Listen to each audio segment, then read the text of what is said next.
تیر لگ گیا شیر کو، پاکستان پیپلز پارٹی نے مسلم لیگ نون کی الیکشن سے قبل ہی اہم وکٹ گرا دی۔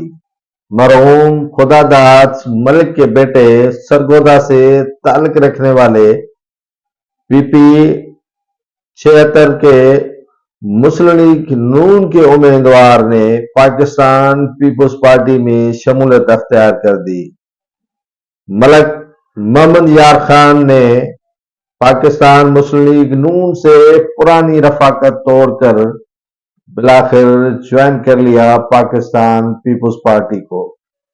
ملک محمد یار خان مہر نے پیپلز پارٹی کے چیئرمین بلاول بھٹو زرداری کو چیئرمین آصف علی زرداری سے لاہور بلاول ہاؤس میں ملاقات کر کے مسلم لیگ نون سے راہیں جدا کر لیں اور پاکستان پیپلز پارٹی میں شمولیت اختیار کر لی۔ ان دنوں پاکستان پیپلز پارٹی کے کو چیئرمین آصف علی زرداری چیئرمین بلاول بھٹو زرداری کے لاہور میں ڈیرے ہیں اور کئی رہنماؤں کی شمولیت متوقع ہے۔